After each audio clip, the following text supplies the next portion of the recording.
Good morning, ladies and gentlemen. Today I come to you with another topic which is very close to my heart: empathy, the new emperor of leadership skills. For a long time, we know that empathy is a critical leadership capability, but I think now it has taken center stage. It is the new emperor of leadership skills in the virtual workplace. In my coaching conversations through this lockdown phase, leaders are increasingly coming back with the concern of how to display empathy while driving accountability, how to display that I understand and share your feelings, challenges, and pain. There is a bit of trial and error in the approach required to connect at a personal as well as at a professional level.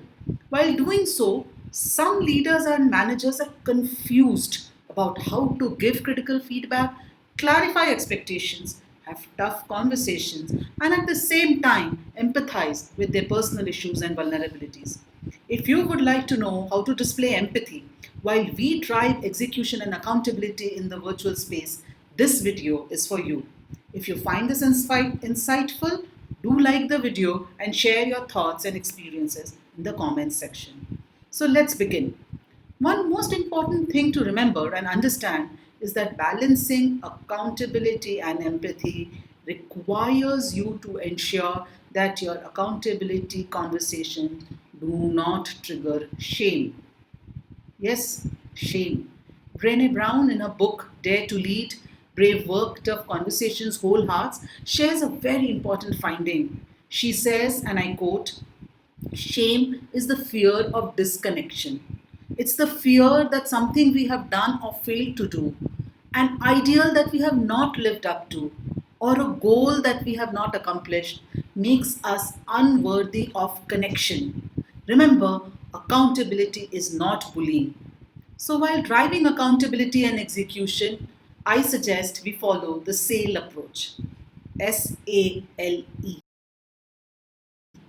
Slow down, ask better questions, listen, and create a safe environment. Let us understand these more deeply. Slow down. Make a concerted effort to slow down when holding an important conversation. This will help you to tune into others' emotions and your own. Give yourself and others the time. The second point, ask better questions. Ask better questions in order to surface more information from your associate's perspective. The questions for you to find out what are the understanding issues, what are the analysis gaps, the roadblock the person has experienced. And once you have tuned into the other's emotions, once you ask better questions, the third step, it is now time for you to listen. Develop better listening skills and recognize that some of our habitual responses actually block empathy. Indulge in active listening to understand, not to reject, criticize, and fault finding. Environment. What does that mean? Create a safer environment for others and for yourself by minimizing the risk of a threat response. The Stanford study on interpersonal dynamics reveals that when we express anger and make personal attacks or threaten someone with punishment, we readily capture their attention. But they see potential threat and hence want to protect themselves instinctively. They protect their own selves, they protect their egos, their pride, their sense of self worth by turning away and distancing themselves from us as soon as possible, thereby managing their mental stress.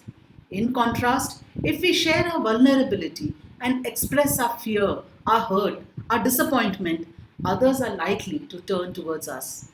Most expressions of anger and are manifestations of a deeper and often unexpressed fear or hurt. Friends, according to a study by DDI way back in 2016, leaders who are empathetic when they listen and respond tend to perform more than 40% higher in key leadership areas such as coaching, planning, and decision making. It's time to actively develop empathetic accountability skills. If you want to be a successful leader, truly, empathy is the new emperor of leadership skills. Thank you. Stay safe, stay healthy, stay indoors.